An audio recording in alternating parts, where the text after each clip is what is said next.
You're listening to the Rainmaking Podcast, hosted by high-stakes headhunter, author, and professional speaker, Scott Love. You're listening to the Rainmaking Podcast, and my name is Scott Love. Thank you for joining me on the show.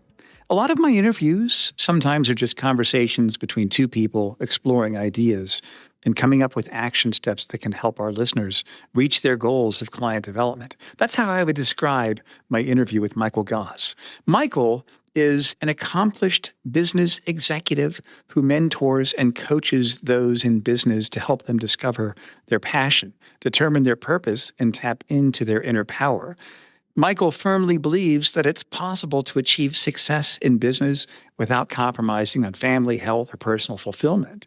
Michael and I talk about how pursuing profits can hurt your leadership and your influence. There's some substantive ideas that I think you're going to get from my conversation with Michael today. Make sure that you go to the show notes and check out his information on the web and connect with him personally.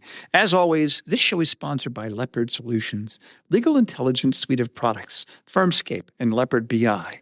Push ahead of the pack with the power of Leopard. And now here's my conversation with Michael. Thanks for listening.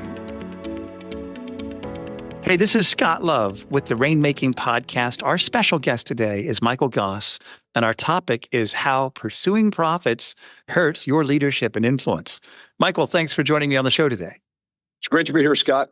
Yeah, this is great. So the topic, how pursuing profits hurts your leadership and influence, and the people listening to the show are responsible for profits.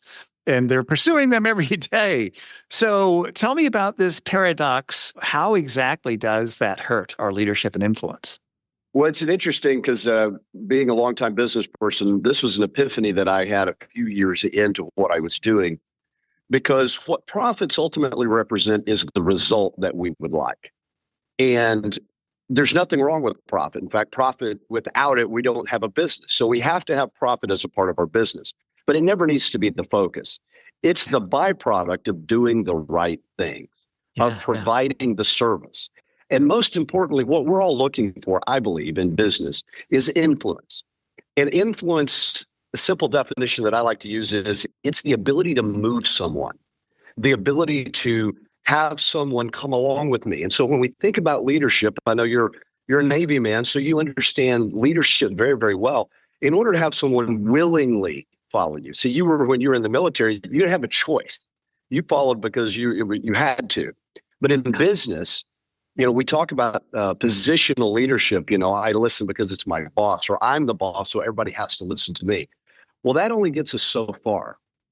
In the real world, when we're recruiting people from other places, we're dealing with clients, we're dealing with potential clients. Maybe we're in a courtroom and we're needing to convince a jury about something. Now we're not talking about the ability to force someone to do something just because I'm in a position to hurt them if they don't, or I'm in a position to affect their future. Now they have to willingly give up themselves. They have to give up their most prized possession, which is their heart. Yeah. If you think about this, the creator of the universe had the ability, if he wanted to force us to do whatever he wanted us to do, but he chose not to. He gave us free will. Right. And if he can't force us or chooses not to force us to do something, then no one else can either. So let me ask you this, and I think everything you said is very insightful, and it is deep, and I really like that. Do you think most people in business get to the point where they have that aha moment where it's not about always be closing, but about doing the right thing, about serving people? What do you think about that? I think for most of us, it's a paradigm shift that we have to have. And I'm not going to suggest that everyone ever comes to that, because I've worked with enough people over the years to say sometimes it's more difficult to teach some older dogs new tricks. Right. And for some, this will feel like a new trick because it kind of goes contrary to the dog eat dog. I got to beat everyone else to get to the top. It's two ways of doing business. There's the competitive side of life, or competitive playing, which most of us grew up in, where in order for me to get ahead, I've got to beat you or I've got to beat someone else. It's about, what's the old saying? When you're closing, the first person to speak loses. Right. Well, that's a competitive environment. Yeah. It's really not about that. My way of looking at it, if I'm making an offer to someone, but it's not a good deal for them, if they buy my offer, I haven't won. I've actually lost in the process because they're not going to get the outcome that they were hoping for. And their experience with me is going to ultimately be a negative, which means I didn't win. I didn't gain influence in that environment just because I got the sale. And so the ultimate goal here is that we're not focusing on profits. And it's not to say profit's not important. It's critical to the success of our organization and to us personally. So profit is definitely the result that we're looking for. But what's the method of how do we get there? And we get there by focusing on the cause of the profit, not the result of the profit. So I don't see my prospect as a mark or as a sale or as a dollar sign or anything like that. I see that as a human that I'm here to help get to what it is that they want. So I make what I do about their needs and their desires. Now, sometimes they don't understand what that is. Okay. Most people have a difficult time answering the question, what do you want? So my job is sometimes to help them get to that. And so I help them clear it away. And if what they want is what I'm delivering, then my job is to help them see that. And I do that by building influence in the relationship. And it doesn't take a long time. The old way we talked about it, we called it rapport building. And we always thought rapport building was this little something you do, make a couple of jokes, get them laughing, and then we start pitching. I like to golf. You like to golf. Right. I get that. Yeah, it's deeper. It's much deeper than that, because the whole purpose of connection and building rapport, it doesn't have to be about today. So you're doing this podcast. This podcast is not about a today thing for you. This is about building relationships with a large group of people over time. When they hear you speak, they're listening going, I agree with that. I'm going to take an action on that. Whether they ever directly connect to you or not doesn't mean you have an added value. And your profit that you're going to get in your business is not connected directly to just the people you personally do business with, but all the ways in which you are adding value in this world. It's building your influence. It's building your voice. And the more authentic we become as leaders, where we're actually pursuing our own purpose, and that's the key to this. When we're pursuing our purpose, and if our purpose is really truly serving others and not just serving myself, that's when we can really start to achieve greatness in whatever course of business that we're in. This is not about any specific business. This is about in every business, because at the end of the day, our business is always about people. I don't care what we sell. I don't care what our service is. At the end of the day, it's about people. And so the key to this is we're all in the people business, and people want to be led, but they get led willingly through the influence that we build in that relationship. Yeah, this is interesting, because I think I learned this when I was a young naval officer, and I knew that I've got my authority. I could tell my sailors to do something, and they'll do it, and they'll do a minimum. It's almost like there was this scale, and in my own mind, I called it a response scale on 1 to 10. How much enthusiasm and commitment are they going to have? And if I have the authority, I tell them to do it because I'm the boss of them, they'll give it maybe a 1 or a 2. That's right. But if you earn their trust and they know that you're not going to do anything unless it serves, of course, the mission accomplishment, but it helps them, and they see it, and even feelings, talking about sailors with feelings, we're never going to talk about that, but I could see it that, man, they trust you. And then if they trust you, you have built something within you which you can take a withdrawal. I can push them a little bit harder because I built that trust and that influence. And so in today's professional world, B2B sales, you've been a C-level executive, you've probably sold services, you've dealt with subordinate employees.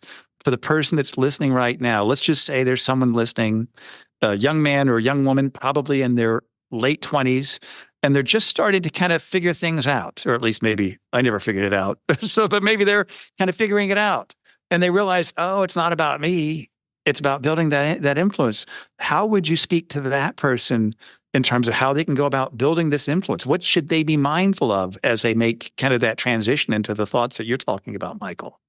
Well, I may have very little moral authority, because in my 20s and 27, I was in the executives. I was the president of the company. I was able to tell people what to do. And so I had to learn this lesson over time because of what you said. I was able to see that people would do what I was asking to do because they needed to. But when I got outside of my organization, outside of my business unit that had to do that, and dealt with people that didn't have to do that, that's where I saw I could say the right words, but it didn't get necessarily the right result. So for young people, one of the things, or younger people, as to younger professionals that are just coming in and starting to understand, what do I need to do? Number one, we always make it about the other person. Remember, in the rapport building, and rapport is just a Frenchy word, a French word that means gaining agreement. At the end of this, that's what we're looking to do, is gaining agreement. And it's an emotional thing. It's a heart thing. It's not a head thing. So it's not always about just the words that we say. Are those words that I'm saying congruent with the actions that I'm delivering? Remember the old saying, I can't hear what you're saying because I see what you're doing. Yeah. Your actions speak much, much louder. Remember, communication, words and verbal is only about 7% of it. The rest of it is everything else, which includes our actions, the intent with what we're communicating without speaking a word. It's radiating from us at all times, and we can't turn that off. And so being authentic, meaning we're being true to ourselves and our purpose, is the only way that we're ever going to increase the influence that we want. And so if we're looking for promotion, if we're looking to close sales, the first thing we have to do is get the sale or the result out of our mind, because we're not responsible for the result. Yeah. Right. Keep in mind, if we're doing a sales presentation, I don't have any way to force that person to say yes. That's totally within their control. So one of the first lessons of leadership and business and life is get out of the business of worrying about stuff you have no control over. Yeah. You control you. You control what you do. You control how you interact. You control the attitude with which you show up. You control everything else. Go into any of those situations not worried about what's in it for me. Well, I'm here to serve this other person.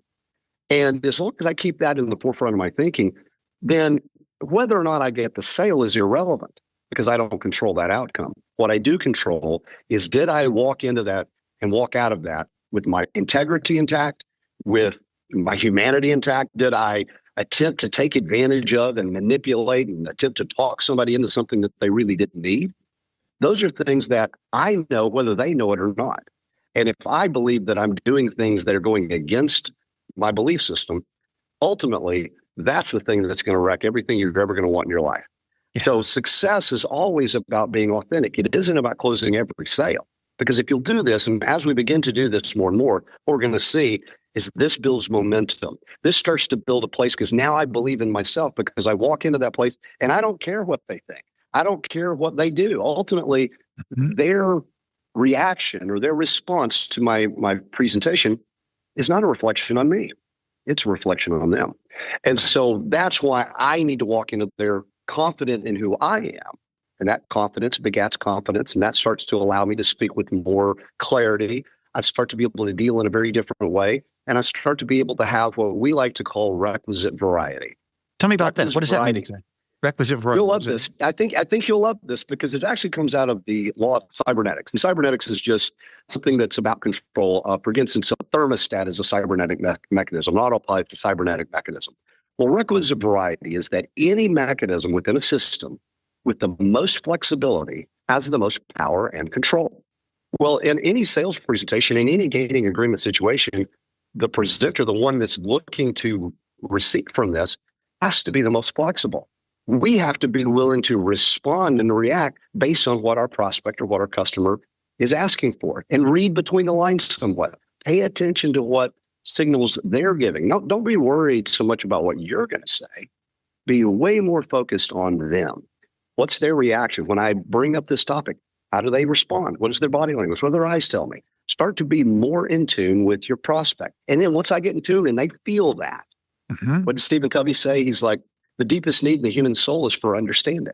Exactly. Once we understand their position and they believe it, they can feel that understanding. They can feel this. You can't fake it. We can't just put on a show and it work. It has to be genuine. And once they do, now they relax, they let down their defenses, and now they're open to receive. You know, Michael, some of the things you've shared, it's like, oh, that's why that works. I'm thinking of experiences I've had within my own practice. I recruit partners for big law firms, and these are people that are guarded. They're trained to be untrusting, and they hate change. But sometimes the discomfort of staying in their own firm is pretty high. And that the idea of moving to another firm actually looks appealing. And so I've learned how to get them to tell me what motivates them. What are their intrinsic motivations? What is their career vision? What are their goals? And what are the things that bother them about their current situation? And it's almost like there's this moment I can predict. 3, 2, 1, here it is. Let me tell you what's really going on. And it's almost like there's a ritual and a dance each time, and it's predictable and it's not contrived and it's not inauthentic. It's not duplicitous or anything. It's genuine, where tell me about this.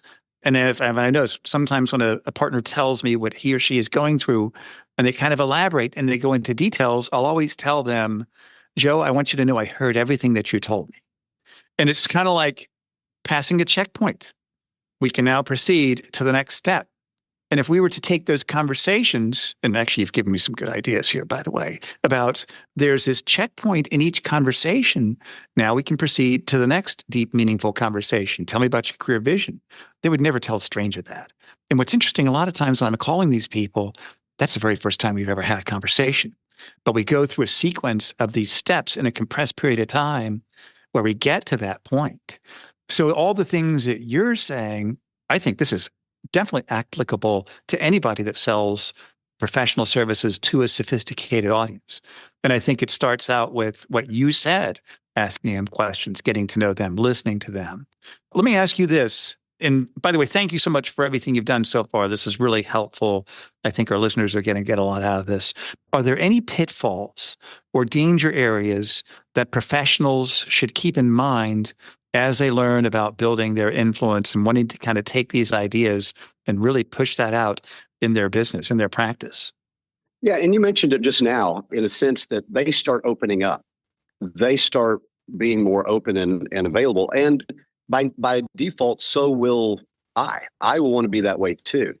And we got to be really cautious in the area because we're dealing in a very sensitive place here where I may get a little loose-lipped and start talking about things that may be a little out of bounds, and it's because it gets comfortable. And so just because it's comfortable, let's remain disciplined to stay on point and be cautious also with the information that they're going to deliver to you, because that could show you fissures and things inside the organization that may be revealing some classified information. You got to be very cautious on how we use that information, because once we start gaining influence, it's powerful. It's more powerful than money. The ability to move people, way more powerful than money, because with it, you can get all the money that you want if you have the ability to move people, because that's where the money is. Right. And so we have to become, and this is harder for younger people because we get so excited about it. And we get so, I guess, based on your saying, you can see it coming now that you can predict it, and it becomes obvious because it is, we're all pattern creatures. We got to be use your power for good. Let me put it that way.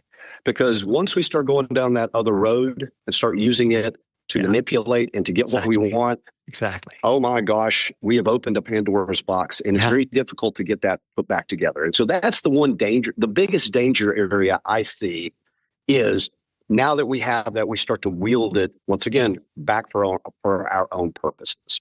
Yeah, wow, this is really interesting. I mean, we can go deep. We could spend a couple of days talking about these topics right here. Let me ask you this. If somebody's listening to this and they want to get started on really taking your ideas, and if you could put them in, let's say, 3 action steps, what would be 3 action steps somebody could take to really take some of the ideas and start moving forward with those? Well, with everything, one of the most important things when we talk about how pursuing purpose is what this is all about. So one of the more difficult questions that I had to answer growing up was, what is my purpose? Why? Not what am I just doing here today, but why am I on this planet? What am I here to accomplish? Because going and talking to other people, if I don't understand what that is, then I'm going to be glomming onto other people's purpose and what they are. So if I understand why I'm in this place and what am I doing in front of this person having this conversation, as long as I can keep that in the forefront of my thinking, I'm going to be helpful. So the first thing I would always suggest people do, ask yourself and answer the question, what is my purpose? And I would answer it on a generic level or a high level in life. What is my purpose of being on this planet? But also, what is my purpose of being in this firm? What is my purpose of being in this company? What is my purpose of being with these responsibilities? What am I here to accomplish? Well, let me focus on that first. Okay, that's the number one thing. The second part of this equation is, once I've established what my purpose is, now let me do a little bit of an inventory. Let's be looking around. What is it in my life that's not contributing to that purpose? What are the things that I'm doing right now that are taking me away from that purpose? In a business environment, what is it in my job and in my current responsibilities that I'm doing that don't align with my purpose? Because every one of those things that's not aligned with my purpose is diminishing my ability to influence another person. Exactly. Because I know I'm not living congruent. That means they can see it as well. They can feel that.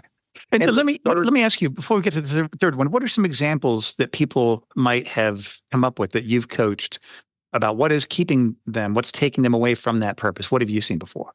A lot of times what we'll have is people that are having these softer skills. They're working on building influence, but they're in an organization that's hard, closers, charging, and it's all about numbers. It's all about how many people did you close today? How much did you do? And it's all this force on result. Nothing on principle and nothing on whether or not the practices are, because it doesn't matter what you do. Just get the result by hook or by crook, so to speak. When people are in those kind of environments and that is not in alignment with who they are, then they're never going to succeed. Even if they're hitting their numbers, they're driving themselves into an early grave because everything they do every day goes against their belief system. Yeah. And so that's just one example. There are others where we're in that place and we start making slight, I'm going to say compromises. They're not out and out bad. They're just, I'm starting to get in that gray area and I get further and further in the gray. And next thing you know, I'm way over. I don't even know where the line is anymore because I've crossed that line. Right. And my heart hurts. And that produces all kinds of stress, which creates all kinds of physical problems and drinking and all kinds of other things that come because I want to mask the pain of the fact that I'm not being true to myself. Right. Okay. And so what's number three? I mean, all these things are great. And so the number three, the third part, and it's always the most difficult because talking about these is great, Scott, you know that. Thinking about it's even great. Even writing the list is good, but if we don't take an action, if we don't start implementing and do the hard work, and in some cases, and you happen to be in the business of helping people find maybe another location where they can do the things that God put them on the planet to do, where they can fulfill their purpose and do it in a way that honors their belief system, the way God made them, the way they were put on this planet to perform. And in some cases, it may be getting out of that altogether. For me, Scott, you know what that meant? It meant walking away from a multi-million-dollar CEO position with a worldwide company, of which, oh, by the way, I owned. But it was no longer, it wasn't my thing. And I didn't realize that, even though I'd been wildly successful in it, until I got a little older in life and started to really ask these questions. And the hard part for me was walking away. And that's not easy to do because most of my life was tied up in that. Right. I mean, everything was in that. And I had to undo all that. But it wasn't a bad thing. It's the best thing I ever did. I live today in a life that is way better than it ever was before. But now it's because I'm living in agreement with my purpose, what God put me on the planet to do. And every day I get to do that. And it's awesome. That's great, Michael. Well, I want to thank you for being here and sharing these insights that I think apply to pretty much everybody that's listening. And tell us about your business, Michael. What are the things that you do, that you have, that you'd like our listeners to know about? Well, one of the things that I realized as I was going through my process, and I started when I was, like I said, I was very young, and in my early 20s and the early 30s, and very quickly I got to a place where I just didn't have anybody I could talk to. I didn't have anybody that had been there, done that could help me navigate, because I was in an area where none of my friends had anything like that. And there just was hard to find people that I could really lay my challenges to. How do I deal with these sorts of things? And one of the things that I wanted to be able to provide for other people that were in the same situation I was in, people that are very successful, got a good thing. They're not, going down the wrong road, so to speak, but there's something that seems to be missing. There's a lack of fulfillment. I described it this way. It's as if you're a 16-year-old and you got a Ferrari for your car, but you were a little disappointed that it wasn't the right color. Yeah. Most people would have traded their lives for my life, but it didn't matter. There was something missing. And I needed help from someone to help navigate me. It's kind of like that person puts their arm around you and go, hey, have you thought about this? Have we talked about this? And so over the years, I started developing coaching. And I've been coaching my whole life. I just didn't know that's what God made me to do. Mm-hmm. And so I've been helping people. And I don't work well with new beginners and people that are just starting out because I'm a little too harsh for them. I'm like, there's some things you got to do and you got to do them now. So I deal with people that are typically higher performers for coaching, but I also do a high level of business consulting as well, because what I have found is whether it's you into your business or it's business into you, in both cases, that flows together and they interconnect, because the patterns that we create personally translate over into the business, and the business translates back and forth. And so in order to fix one or the two, when I go in to talk to somebody about their business, it doesn't do much good if I don't deal with them. Yeah. And once I've dealt with them, now we got to go see what is it inside that business that we need to adjust and tweak. And I've had the wonderful, good fortune over the years to do a number of businesses in lots of different industries. And so business at the base is very similar. There's principles that drive all of that. Right. And so one of the things I like to do, Scott, is I like to help people identify who they are, why they're here, what their purpose is, and then help them identify what they want. And then let's figure out how do we make that happen right here, right now. So I do coaching and consulting as my primary how I serve other people right now. That's great. Well, Michael, thank you for being here on the show. We're going to put your LinkedIn link, your site link. Also, I checked out your YouTube channel. You've got some great content there too. We're going to put that on the show notes as well. So everybody that's listening, go to the show notes wherever you hear the podcast, and you'll be able to connect with Michael right away. Michael, thank you again for being here, and I'd love to have you back on the show in the future. Thank you, Scott. I appreciate the time. Thank you for listening to the Rainmaking Podcast. For more information about our recruiting services for international law firms, visit our website at attorneysearchgroup.com. To inquire about having Scott speak at your next convention, conference, sales meeting, or executive retreat, visit therainmakingpodcast.com.